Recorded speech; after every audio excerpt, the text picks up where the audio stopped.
sits in the middle of England, at the boundary between Northamptonshire, Warwickshire and Oxfordshire.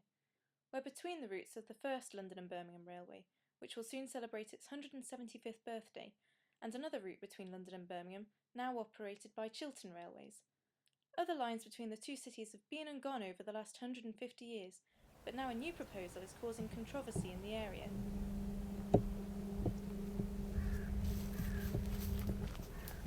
HS2, or High Speed 2, is the name given to current government proposals to construct a high-speed rail link between, you've guessed it, London and Birmingham.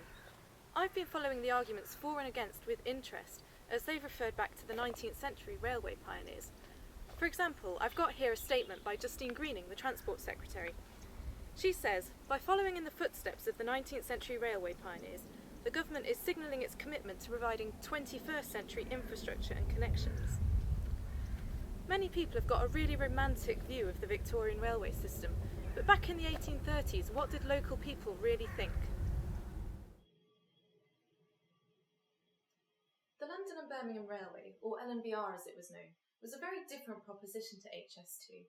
It was entirely funded by private individuals who often laid out an awful lot of cash in the hope of making a profit. In 1916, the railway historian W.T. Jackson wrote that men were induced to believe that they only had to embark on one of these schemes to ensure themselves a life of luxury and ease. Pursuit of profits weren't the only reason for promoting the railways, however. Sir Grace Skipwith argued that any person who had duly considered the proposals would agree that the railway would benefit the great towns it would unite, the districts in between, and the nation as a whole. Indeed, many of the arguments around LNBR are very similar to those that we have about HS2. Certainly the business angle was pushed, and you would be able to travel around the country in speed and comfort. But also there were plans to expand the railway network to the north, to Liverpool and Manchester, and to Leeds and Bradford.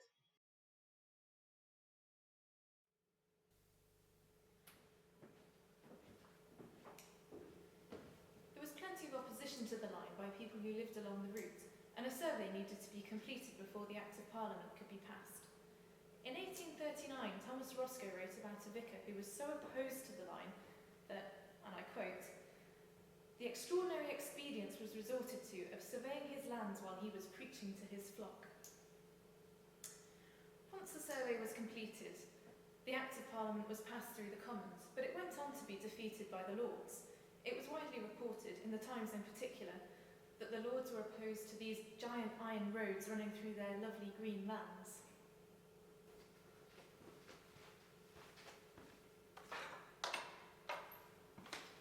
Despite these complaints, very few of the oppositions were great enough to gain national interest, although in 1837 G. Godwin was moved to write an appeal to the public on the subject of railways in an attempt to gain support for the railway network.